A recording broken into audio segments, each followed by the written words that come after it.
বিসমিল্লাহির রহমানির রহিম। ইজতেমায় ড্রোন হামলা নাকি দুর্ঘটনা?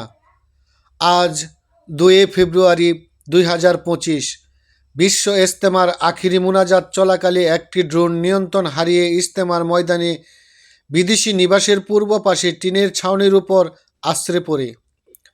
বিকট শব্দে আতঙ্কিত হয়ে মুসল্লিরা ছুটাছুটি শুরু করলে পদদলিত হয়ে অন্তত 40 জন আহত হন। আহতদের উদ্ধার করে গাজীপুর শহীদ আহসানুল্লাহ মাস্টার জেনারেল হাসপাতালে ভর্তি করা হয়েছে।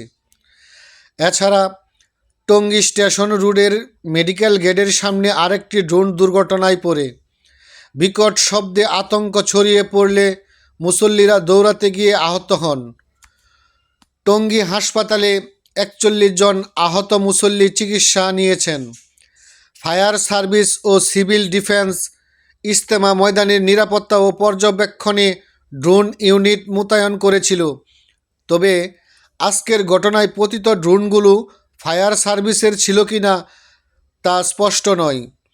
মোনাজাত শেষে বয়ান মঞ্চ থেকে মুসল্লিদের আশ্বস্ত করা হয় ঘোষণা করা হয় যে ড্রোন পতনের ঘটনায় ভয়ের কোনো কারণ নেই। সকলে ভালো থাকবেন। আমার এই ছোট্ট চ্যানেলটি সাবস্ক্রাইব করবেন। আল্লাহ হাফেজ। আসসালামু আলাইকুম ওয়া রাহমাতুল্লাহি ওয়া বারাকাতুহু।